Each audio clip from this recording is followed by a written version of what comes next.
The day my mother looked at me, not with the warmth a mother reserves for her child, but with the cold, calculating eyes of a collector, I knew I was only ever a wallet to her. I was 45 years old, a certified public accountant, a CPA, with a thriving practice in Burlington, Vermont. My name is Eleanor, though everyone calls me Ellie. I had built my life on precision stability and control skills I learned early on in a household where emotional currency was always scarce. Yet, despite my professional success, whenever I stepped across the threshold of the old family house in Chestnut Creek, I felt like the same girl who perpetually begged for a crumb of her mother's approval. The house itself stood like a monument to my childhood. It was a sturdy, two-story, colonial-smelling faintly of old cedar, and the expensive wood polish my mother, Patricia Hayes, insisted on using. This Tuesday evening the air was thick, with the scent of a forgotten roast mingling with the chilling silence that always descended when it was just the two of us. My goal this evening, and the central conflict of my life then, was simple: to be her daughter. But my mother's goal was clear: I was there to fix her books. For the last 3 years since my father passed away, I had unofficially managed Patricia's complex finances. She had always been vague about money demanding secrecy, but the truth was, she was dependent on my accounting skills. When I sat down at her antique mahogany desk in the den, she didn't offer me the usual cup of herbal tea. Instead, she slid a towering stack of bank statements toward me. They weren't neatly categorized. They were tossed haphazardly, a chaotic pile of green and white paper, reflecting the utter disorder of her priorities. "I need you to look at the last quarter, Ellie," she said, her voice dry, betraying no urgency, yet demanding total obedience. "Something feels off. The bank keeps calling about a large discrepancy." I began my work, the familiar click of my mechanical pencil against the ledger, a temporary comfort. My focus was disrupted not by the numbers, but by the physical arrangement of the room. On the mantelpiece, prominently displayed, was a silver-framed photo of my younger brother Brandon, grinning widely on the day he incorporated his 5th ill-fated tech startup. Near it, a small ceramic plaque read, "A mother's love is forever."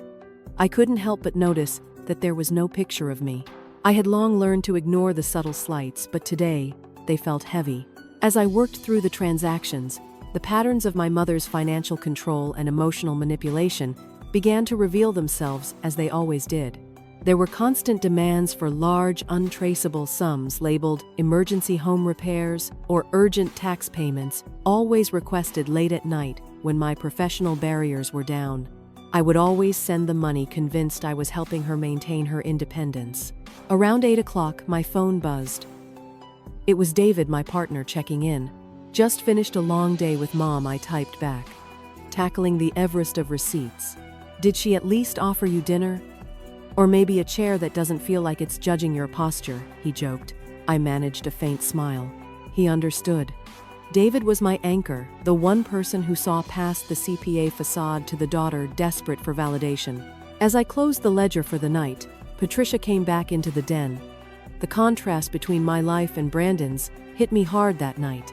Just a few weeks prior, Brandon had celebrated his 38th birthday with a lavish party she had bankrolled, complete with a rented country club ballroom and an open bar. My 45th birthday, only days before, had been marked by a 2-line text message, "Happy birthday. Your father would be proud." I mustered the courage to bring up my small, ignored contribution to her happiness, a prepaid trip to the coast I had purchased for her months ago. "Mom," I started gently, "did you ever look at the travel voucher I sent you for the Maine coast trip?" She paused, adjusting a porcelain figurine on the nearby shelf, refusing to meet my eyes. "Oh, that." I gave it to Brandon. He and his new fiancée needed a proper getaway after all the stress of the startup failing. "He had a rough year, Eleanor. You know how volatile the tech industry is." The comment was a razor-sharp cut. It wasn't just the disrespect of regifting a deeply personal present. It was the implicit message my efforts were disposable, my emotional needs negligible, and Brandon's stress always superseded my sacrifice. But that was for you, Mom, I said, my voice barely a whisper, fighting to keep the professional calm I reserved for tax audits. Don't be sentimental, Ellie. You know I don't travel well. And besides, she added, giving me a dismissive glance, you know I rely on you. I need you close. Brandon, well, he needs me to keep him afloat. Conquerors are expensive. She then slid a new checkbook across the desk, her eyes cold and calculating. I'll need you to draft a large transfer first thing tomorrow.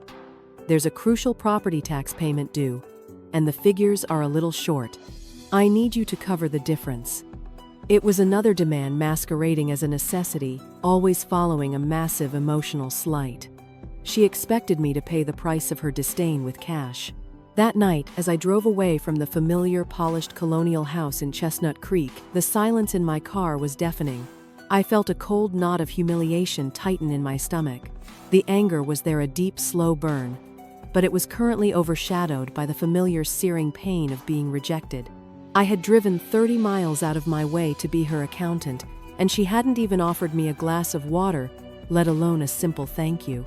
As I pulled up to my own quiet, well-organized home, I caught sight of the large, sturdy mailbox. It was overflowing with junk mail and a few official-looking envelopes.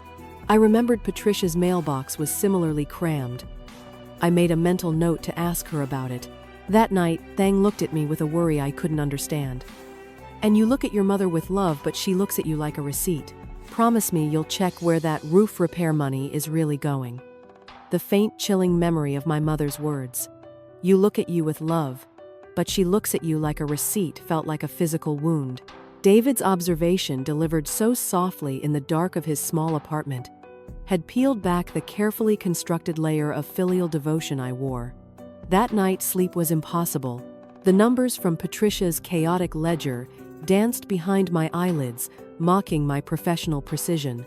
The following morning, I brought my professional kit, a stack of bank statements, disorganized invoices, and my work laptop to David's place. Unlike the sterile silence of my mother's den, David's apartment was small, sun-drenched and warm. It offered a quiet refuge, a place where I could breathe and think without the pressure of Patricia's judgment radiating through the walls. David, a landscape architect, was out on a job, leaving me to face the financial chaos alone. My chapter goal was simple but terrifying. I had to prove David and my own gut instinct wrong. I desperately needed to reconcile the large transfers with legitimate house expenses, the very roof repair Patricia had insisted was urgent. I spread the documents across David's dining table, turning the warm space into a temporary annex of my accounting firm. I focused on the large expenditures. I easily accounted for property taxes, always a drain in Chestnut Creek, and the expensive maintenance for the old colonial house. But the gap persisted. There were 3 large checks, all made out to cash and signed by Patricia, totaling nearly $20,000 over the last 3 months. I tagged them for follow-up, but the alarm bells truly began to ring when I uncovered something else. Buried within a pile of disorganized utility bills was a single, expensive-looking invoice. It wasn't addressed to Patricia Hayes. It was addressed to an ambiguous LLC at a P.O. box downtown, far from Chestnut Creek, and the service listed was Consulting Fee Q3 Operational Support. The dollar amount was huge, roughly $10,000, and the date coincided exactly with one of the emergency home repair transfers I had sent. I stared at the invoice. My professional instincts screamed fraud. This was not the financial behavior of a retired, cautious widow living on a fixed income. This was the behavior of someone desperate to funnel large amounts of money quickly and discreetly. A profound internal conflict began to rage within me. She is your mother, Eleanor. You promised your father you would look after her, but the meticulous accountant in me rebutted your mother is lying to you, and she is using your professional skills to cover her tracks. When Patricia called later that afternoon, her voice was as usual, manipulative but cloaked in affection. Ellie, my brilliant girl, I just had to call. I miss you. You know no one else in this family has your head for numbers. Only you can be trusted with these sensitive matters. I seized the moment to plant a seed of advice, testing her reaction. Mom, those funds sitting in the money market account are barely earning 3%. I can open a small, safe municipal bond fund for you. It's less volatile, better returns. Her voice hardened instantly, the warmth dissolving.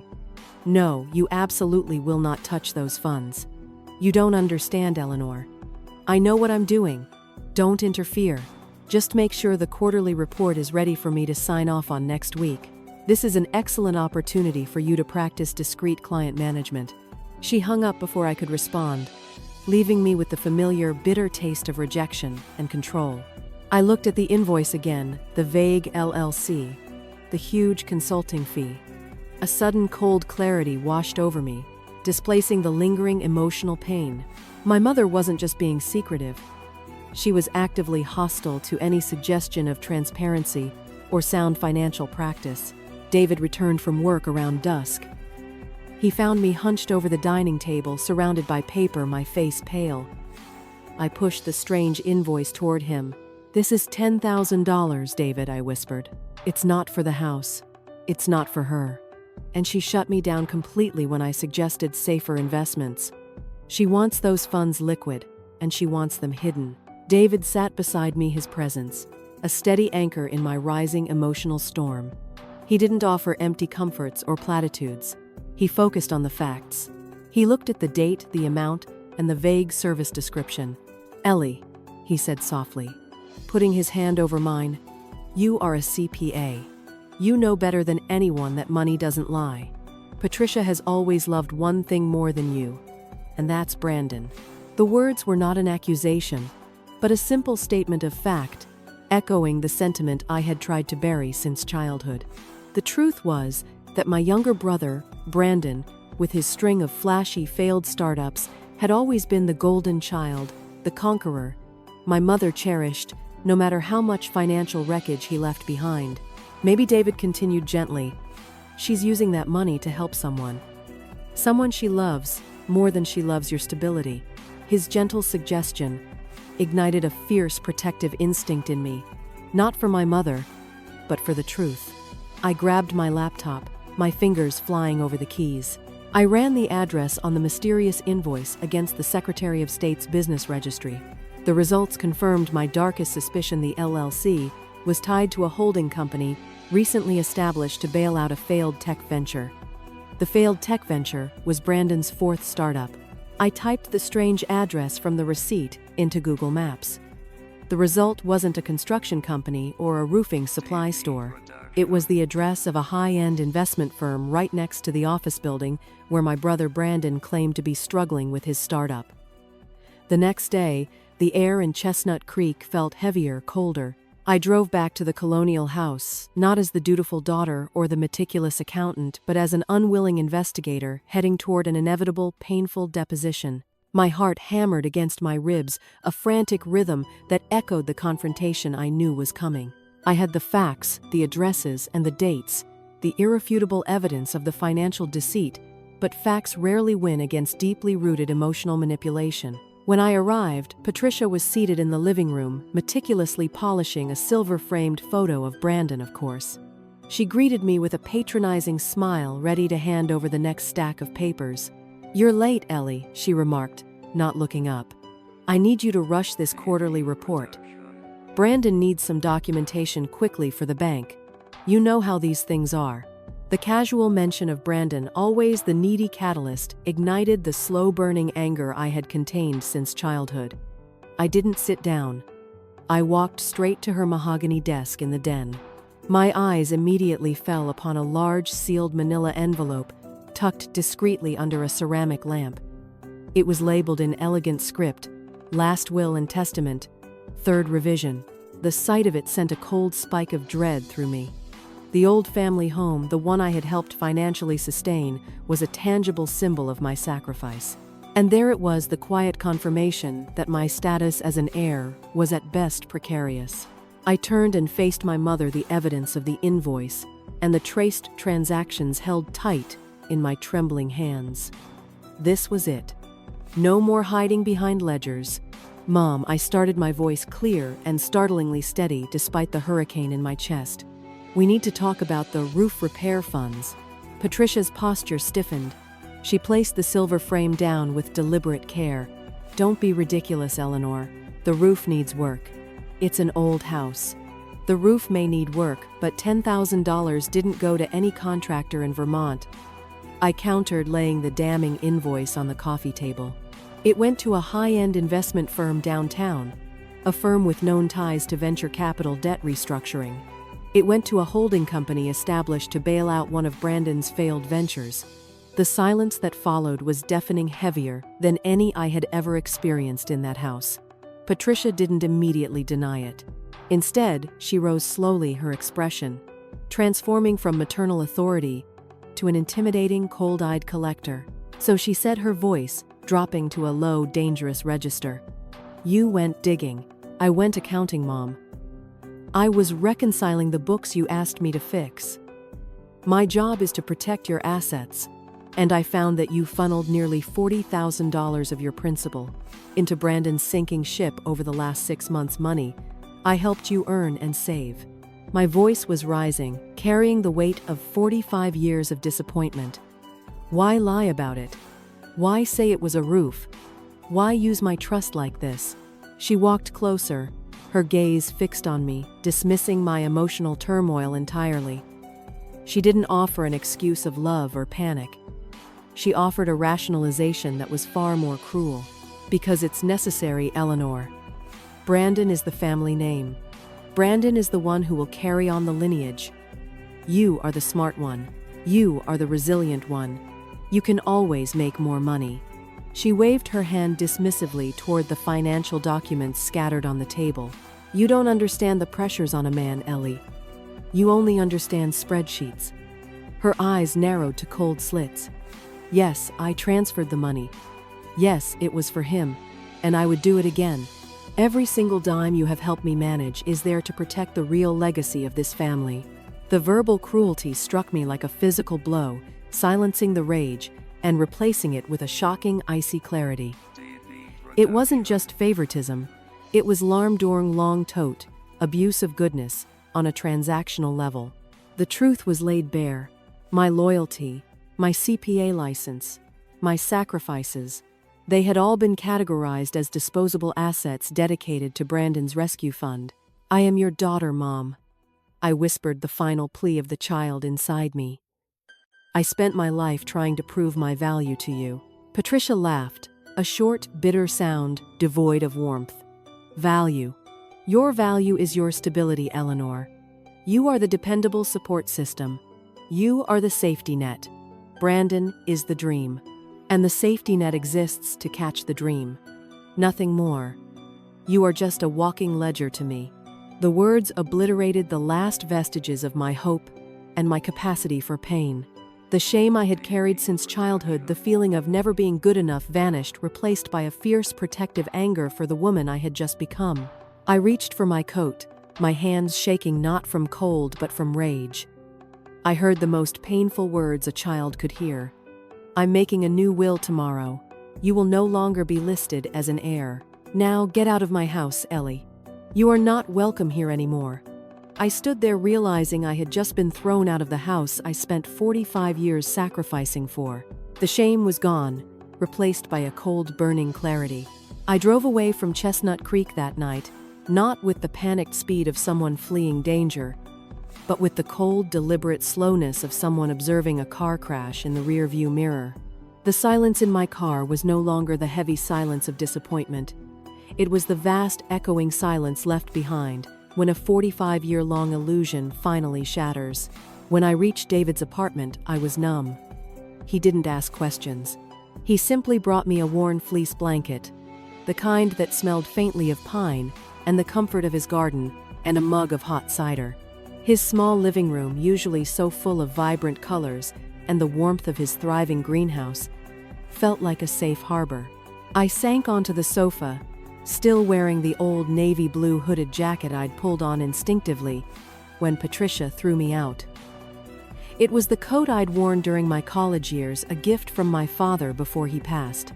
It was, I suddenly realized, the only possession from that house that wasn't stained by my mother's manipulative control or associated with a financial transaction.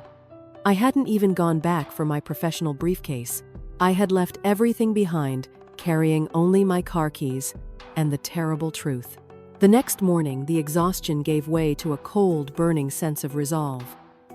I spread out the bank statements I had managed to grab during the confrontation, my proof, my witness. But looking at the figures now, I felt no urge for revenge. Revenge was an emotional transaction, and I was done paying Patricia's emotional bills. The first volley from the old house came via text message, not an apology, but a demand. "Ellie, where are you? You left the quarterly statements unfinished. This is unprofessional. The tax deadline is next week. Get back here immediately." Then came the second, a thinly veiled attempt at emotional blackmail. "I'm worried sick. The house is so quiet. You know I can't handle the bills myself. Your father would be so disappointed in you for abandoning me." I felt the familiar tug of guilt, the ingrained response mechanism that had kept me tethered to her all those years. But this time the tug was weak.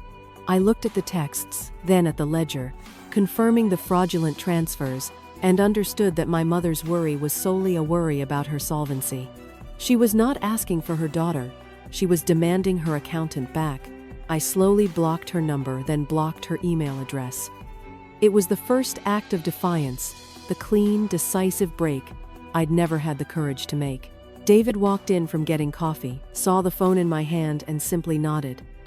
"Good," he said quietly. "Now let's talk about the lawsuit." "There is no lawsuit, David." I replied, the words shocking even myself. "I'm not suing my mother. I'm not dragging the family name through court just to recover money I can make again. The money is lost, but the lesson is paid for." David sat across from me, his presence solid and unwavering. He didn't pressure me to fight or to forgive. He simply stated the truth I needed to hear. "Ellie, listen to me. She didn't just misuse your money, she abused your goodness. She didn't just disappoint you, she systematically exploited your deepest desire, the desire for a mother's love to keep you trapped. Your leaving isn't just you walking away from a house. It's you walking away from the constant manipulative debt she put you in." His words hit me harder than Patricia's had. Abused your goodness. That was the perfect diagnosis. All those years I hadn't been a loving daughter making a choice. I had been a captive making a sacrifice. Your mother used your CPA license as a weapon against your heart. David continued, his voice gentle yet firm. "Your justice isn't found in a courtroom, Ellie. Your leaving is the ultimate act of self-defense." That was the turning point. The realization that I was not abandoning my mother, but protecting myself from long-tote abuse of goodness. The cold, burning clarity solidified into absolute resolve. I would not engage. I would not return. I would not allow her to reset the emotional power dynamic. I logged into my professional email. David sat beside me as I typed a short formal email to the Hayes family lawyer. I stated clearly that I was formally declining any claim to the estate and any future inheritance, and that I would not contest the new will. I also confirmed in my professional tone that I would not be pursuing legal action regarding the financial transfers, considering them a personal matter resolved. As a final act of separation, I attached a file, a comprehensive financial summary I had meticulously prepared the night before, showing my personal assets were secure and independent of Patricia's chaos. It was my final statement as an accountant. I was solvent, independent, and no longer needed their recognition. I pressed send on the email to the family lawyer, a final clean cut. As I watched the email disappear from my outbox, I realized I had not only quit being a daughter, I had quit being a victim. The only thing left to do was to rebuild the person I was always meant to be. Chu NG5. The Price of Silence and the new proposed Kai Jia Kua. Siem Lung. Vamasi Dich Mai. The 6 months following my final break were the hardest and the most liberating of my life. I didn't spend the time grieving the mother I had, but mourning the mother I always wished for. I focused all my energy on rebuilding, pouring the obsessive organizational drive I once used to fix Patricia's mistakes into my own professional vision. David was instrumental. He helped me find a small sunlit office in downtown Burlington, a space that was the antithesis of the dark antique-laden den in Chestnut Creek. The walls were painted, a cheerful professional sage green, and the large windows offered a view of the city's busy Main Street. A constant reminder that my world was now wide open, not confined to one cold colonial house. This space, small but entirely mine, was the tangible symbol of my freedom. I didn't just open a new accounting firm. I opened Clarity Consulting. My specialization was unconventional but deeply personal financial defense for vulnerable clients, the elderly, the recently widowed, and the chronically ill people who were susceptible to subtle manipulation and exploitation by family members. As I researched the field, reading countless news articles about financial fraud and elder abuse, I realized the scale of the problem. My story wasn't unique. It was simply a highly professionalized version of a very common, very cruel type of betrayal. My very first client was a woman named Mrs. Eleanor Vance, an elegant but deeply confused widow in her late 70s. She had been coerced by her estranged son into signing over her power of attorney, which he then used to liquidate her investment accounts for his own failed business. Working with Mrs. Vance was like looking into a distorted mirror of my own life. Her son, like Brandon, was the favored high-risk child. Mrs. Vance, like me, had been so starved for validation that she ignored the screaming red flags in the bank statements. "He told me I was too old to understand the market," dear Mrs. Vance confessed one afternoon tearfully. "He said he was doing it to protect me. I wanted to believe him. I needed to believe him." "I understand that need, Mrs. Vance," I replied, my voice steady. "But sometimes we have to choose our stability over their deception." That sentence, forged in the heat of my own trauma, became the core mantra of my new practice. It was the ultimate statement of self-worth. The success of Clarity Consulting was immediately fueled by my unique blend of financial acumen and personal empathy. I was finally using my talents for protection and justice, not for cover-ups and servitude. I was being recognized not for the money I could spend, but for the value I created. Around the 7-month mark, I received a call from Carol, a former neighbor in Chestnut Creek who often traded garden gossip with Patricia. I braced myself, expecting a new demand, or perhaps a fabricated health crisis. "Ellie, I'm calling about your mother," Carol whispered, her voice thick with the sort of nervous excitement that accompanies genuine drama in a small town. I listened, my hand gripping my favorite fountain pen, my new symbol of authority. Carol revealed that the financial house of cards Patricia had so desperately tried to maintain for Brandon had collapsed. Without my professional oversight and my constant influx of cash, Patricia and Brandon's investments, the ones she had deemed too important for my advice, had soured completely. Brandon's latest startup had failed spectacularly, taking the last of Patricia's liquid assets with it. He hadn't just lost money, he had incurred massive debt that Patricia was now solely responsible for. "He moved out last month," Ellie, Carol said. "Just packed up his bags and said he needed a clean start somewhere warmer. He left your mother with the bills." The confirmation of the fallout was cold and clinical. The conqueror had retreated, leaving the safety net ripped and broken. The justice wasn't delivered by me. It was the natural consequence of greed, deceit, and poor management. "And the house," Ellie, Carol continued, her voice dropping lower. "The property taxes haven't been paid in months. The bank is circling. I saw an appraiser drive up just yesterday. I think she's going to lose it." Carol paused, then offered the expected invitation. "You should go back, dear. Go back and help her. Or at least go back and give her a piece of your mind. She deserves to be taught a lesson." I closed my eyes, picturing the mahogany desk, the sealed will, and the silver-framed photo of Brandon. "Thank you for the information, Carol," I said calmly, "but I won't be returning to Chestnut Creek. The lesson has already been taught by the numbers themselves." After hanging up, I spent the rest of the afternoon working on Mrs. Vance's case, feeling a profound sense of purpose. I was no longer a victim. I was a protector. Later that week, David and I drove the old familiar route, not to visit, but to deliver furniture to a client nearby. I insisted we drive past the colonial house one last time. As we rounded the corner, I noticed a faded for sale sign barely visible in the overgrown yard. The empire of manipulation was crumbling, and I hadn't lifted a single finger. But the most shocking sight wasn't the house. It was the lone figure sitting at the window, my mother looking lost, finally forced to face the numbers she always thought she could control. A year had passed since I was thrown out of the house in Chestnut Creek. The memory of that night, the cold clarity, the rage, and the sting of Patricia's ultimate rejection had faded from a fresh wound to a quiet, powerful scar. I had finally learned the most painful lesson of my life. Seeking recognition from a toxic family is like trying to draw water from an empty well. You only exhaust yourself on dry stone. My life now was a testament to the fact that you can rebuild your foundation even after the people who were supposed to be your bedrock betray you. Clarity Consulting was thriving. My specialization in helping victims of familial financial abuse, particularly the elderly, meant that I was constantly using my sharpest skills for goodness and protection. I was no longer the walking ledger. I was the defender of the vulnerable ledgers. The validation I had always craved from my mother now poured in from grateful clients who were finally able to secure their futures.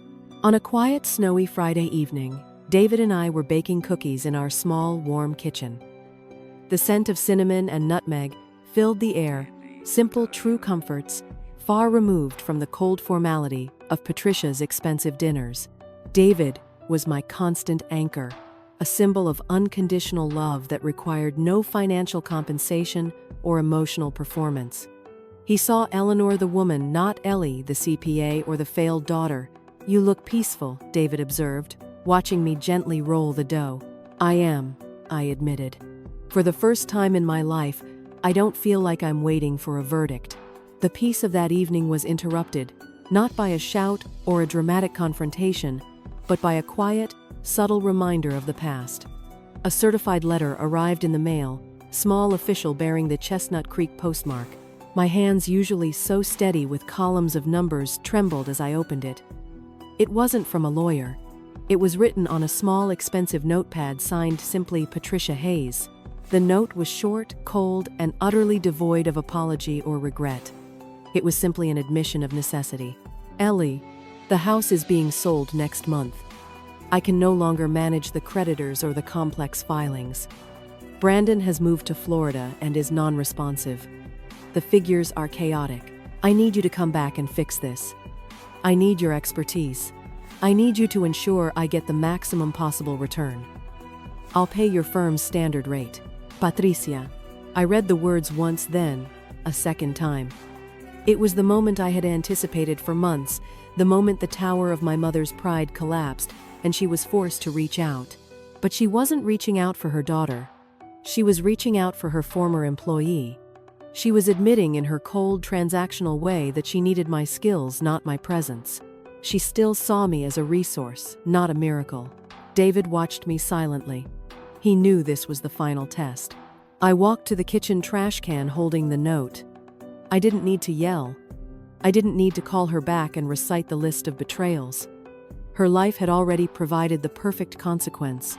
The justice wasn't in making her pay a penalty, it was in allowing her to face the natural, painful consequence of her own greed and isolation. With a deep breath that tasted of cinnamon and freedom, I gently crumpled the expensive notepad into a tight ball.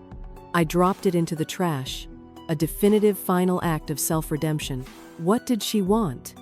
David asked quietly, knowing the answer already. "She wanted a CPA," I said, a soft smile touching my lips. And I told her no. I told her no with my silence, with my success, and with the simple act of taking care of my own life. I finally understood that the most effective way to win against a manipulator is not to beat them at their own game, but to refuse to play. The ultimate justice was the peace I now felt. The rage was gone, replaced by a quiet, unshakable sense of self-worth. My mother's empire of control was reduced to a few chaotic numbers on a liquidation file. My world, however, was expanding. I was helping Mrs. Vance get her power of attorney back. I was laughing over warm cookies with the man who saw my soul. I was building a new legacy, one built on clarity, honesty, and compassion. I closed my eyes and breathed in the scent of my new home. It wasn't the smell of old marble and silent expectation. It was the smell of wood, spices, and peace. The old house of my mother was gone, but the foundation of my life had just been built stronger than ever. If this story resonated with you, share it, and never forget that sometimes leaving is the ultimate act of love for yourself. Please comment 1 or like, or comment where you are watching from. If you didn't like it, please comment 0. Thank you for listening.